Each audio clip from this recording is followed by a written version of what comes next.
மனநலம்.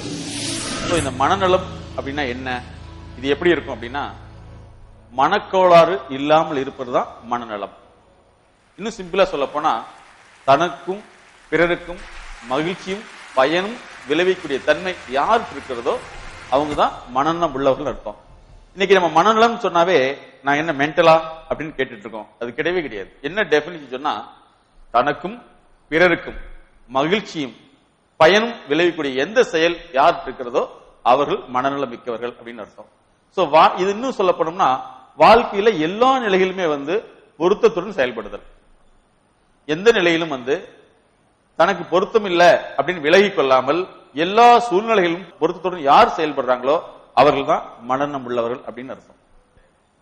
இத பத்தி ஒவ்வொரு சைக்காலஜிக்கல் சயின்டிஸ்ட், அதாவது உளவியல் விஞ்ஞானிகளும் ஒவ்வொரு கருத்துக்களை சொல்லியிருக்காங்க.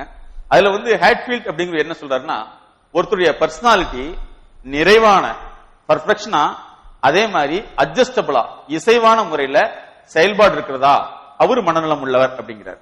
இன்னும் சொல்ல போனா, ஒருவர் தனக்கும் சமூகத்துக்கும் நிறைவை தருகின்ற வகையில் செயல்படுறாரா, அப்படி செயல்பட்டால் அவர் மனநலம் உள்ளவர். அப்படி செயல்படலின் பட்சத்துல ஏதோ மனநல கோளாறு உள்ளது அப்படின்னு அர்த்தம். சரி, இந்த மனநலம் பாதிக்கிறதுக்கு என்னென்ன காரணம் அடிப்படையா இருக்குன்னு சொன்னா, இன்னைக்கு இன்றைய சூழ்நிலையில ஒவ்வொருத்தருமே எதுக்காக நமக்கு ரொம்ப அவசரப்படுறோம் சொன்னா, தேவைகளை பெருக்கிக் கொள்றதுக்கு ட்ரை பண்றோம், முயற்சி பண்றோம், கடுமையா முயற்சி பண்றோம். ஆனா அந்த தேவைகளை நம்ம பெருக்கிக்கிறதுக்கு முயற்சி பண்ற மாதிரி நடக்கலைங்கிற பட்சத்துல நம்ம மனசு பாதிக்கப்பட்டுருது. சோ இது முதல் காரணம். ரெண்டாவது ஆரம்ப காலத்துல ஒருத்தர் வாழ்க்கை நடத்தும் போது அவருக்கு போட்டி அதிகமா இருக்காது. பட் இன்னைக்கு போட்டி நிறைந்த உலகம். இந்த போட்டி நிறைந்த உலகத்துல நிறைய பிரச்சனைகள் வரும். யாருமே பொதுவாக ஒவ்வொரு மனிதனும் தான் மட்டும் ஜெயிக்கணுங்கிற எண்ணத்துல இருப்பான். இன்னொருத்தர் வந்தா அவங்களால தாங்க முடியாது. சோ இந்த போட்டி நிறைந்த சூழ்நிலை ஏற்படுறதுனால அவங்க என்ன ஆயிருன்னா, நம்ம ஜெயிக்க முடியுமா முடியாதுங்கிற ஒரு கவலை, ஜெயிக்கலாம் என்னங்கிற ஒரு பயம், அதுக்கடுத்து இப்படி எதிர்கொண்ட சூழ்நிலை நான் என்ன செய்யற அச்சம், இந்த மாதிரி ஏற்பட்டு அவங்களுக்கு ஒரு மன விரைப்பு, அதாவது டென்ஷன் ஏற்பட்டுருது. இதனால மனநலம் பாதிக்குது. அதுக்கடுத்து பாத்தீங்கன்னா காப்புணர்வுன்னு சொல்றோம், அதாவது செக்யூரிட்டி.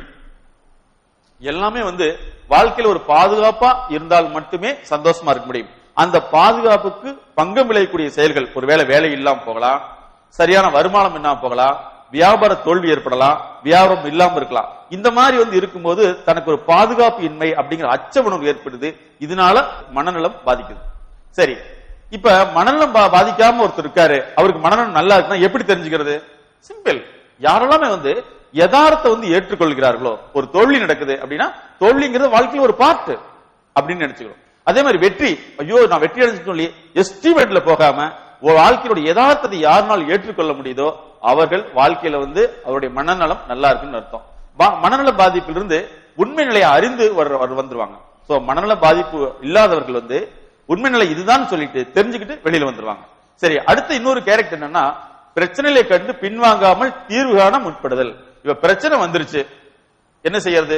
உதாரணத்துக்கு நம்ம பொதுவா எடுத்துக்கலாமே, பவர் கட்னு ஒரு பிரச்சனை இருக்குது. இந்த பிரச்சனை கேட்டு ஐயோ எனக்கு பவர் கட் ஆயிடுச்சு, நான் என்ன செய்யறது அப்படிங்கிறத விட இதுக்கு என்ன தீர்வு அப்படின்னு உங்களால சிந்திக்க முடியுதுன்னு சொன்னா மனநலம் நல்லா இருக்குது, மனநலம் மிக்கவராக இருக்கீங்கன்னு அர்த்தம். ஆனா இன்னைக்கு பொதுவா என்ன சிந்தனை வருதுன்னா, மனநலம் சொன்னாவே நான் என்ன மென்டலா அப்படிங்கிற கேள்வி கேட்கிறாங்க. இல்லவே இல்லை.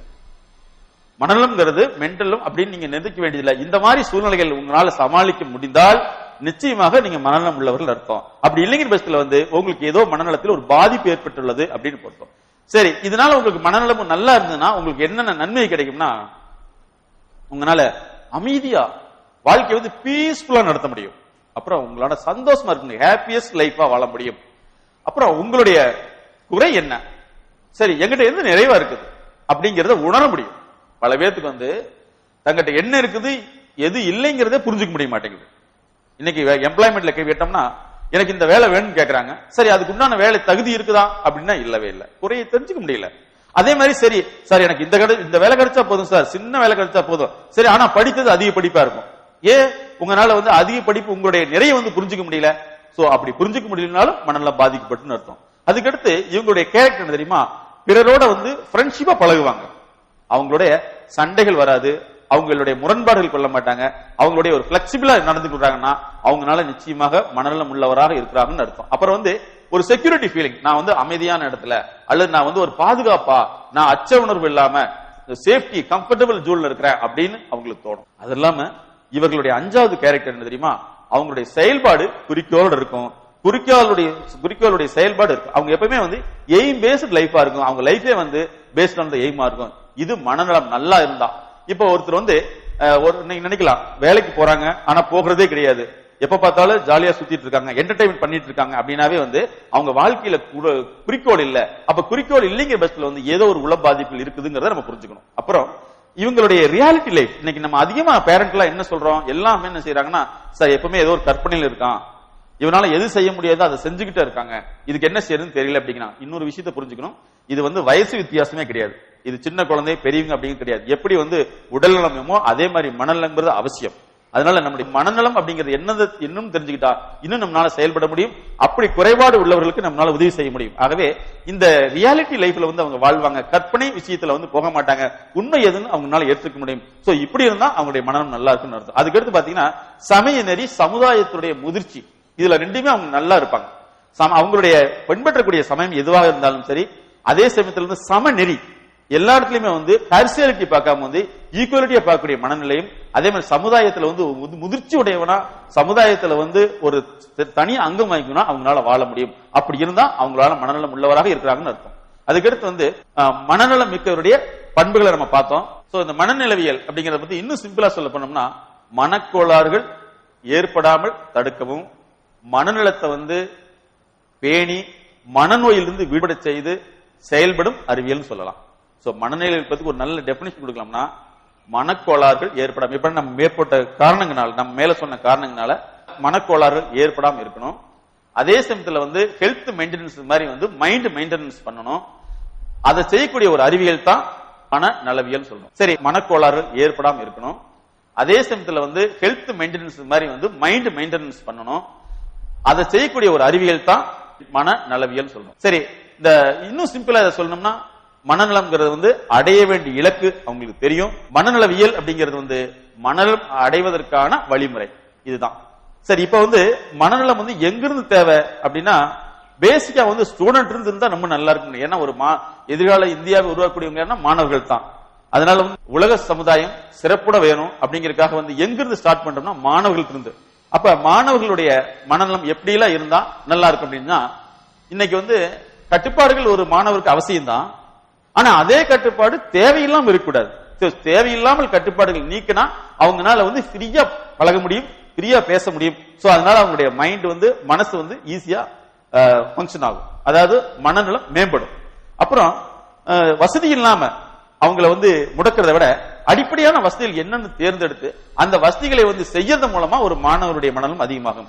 உதாரணத்துக்கு அவங்க படிக்கிறதுக்கு வாய்ப்பு இல்ல, அல்லது இங்கிலீஷ் தெரிய மாட்டேங்குது, மேத்ஸ் தெரிய மாட்டேங்குது மாதிரி அவங்க இந்த அடிப்படையான விஷயங்களை வந்து சொல்லிக் கொடுப்பதன் மூலமாக அவங்களுடைய வசதியை பெருத்தினால் மாணவருடைய மனநலம் மேற்படும். சரி, அப்புறம் ஒரு மாணவர் அப்படிங்கிறது வந்து குடும்பத்தினுடைய பின்னணியிலிருந்து வரக்கூடியவர். அப்ப இந்த குடும்பத்துல வந்து குறைபாடுகள், அப்பா அம்மா சண்டையா இருக்கலாம், அல்லது அண்ணன் தங்கை உறவு, அல்லது தங்கை அக்கா உறவு, இதுக்குள்ள வந்து பிரச்சனை ஏற்படும் போது அவர்களால வந்து மனநலத்தோடு இருக்க முடியாது. ஆகவே அவர்களை மனநலத்தை மேம்படுத்துவது குடும்பத்தில் உள்ள குறைபாடுகளின் பிணக்குகளையும் வந்து சரியான முறையில் தீர்த்து கொள்ள வேண்டியது அவசியம். நிறைய பேருக்கு வந்து ஒரு ஃபீலிங் இருக்கும். என்ன ஃபீலிங் சொன்னா, எனக்கு எந்த விதமான வசதியுமே கிடையாது, அதனால நான் வந்து நான் எப்படி இருக்க போறணும் அப்படிங்கிற ஒரு பயம் கலந்த ஒரு அச்சம் இருக்கும். ஆகவே அந்த வசதி இல்லாதவர்களுக்கு வந்து ஒரு சரியான முறைய வசதி வாய்ப்பு ஏற்படுத்தும் போது அவங்களுக்கு பாதுகாப்பு உணர்ச்சி அதிகமாகும். அதனால அவங்களுடைய மனநலம் மேம்படும்.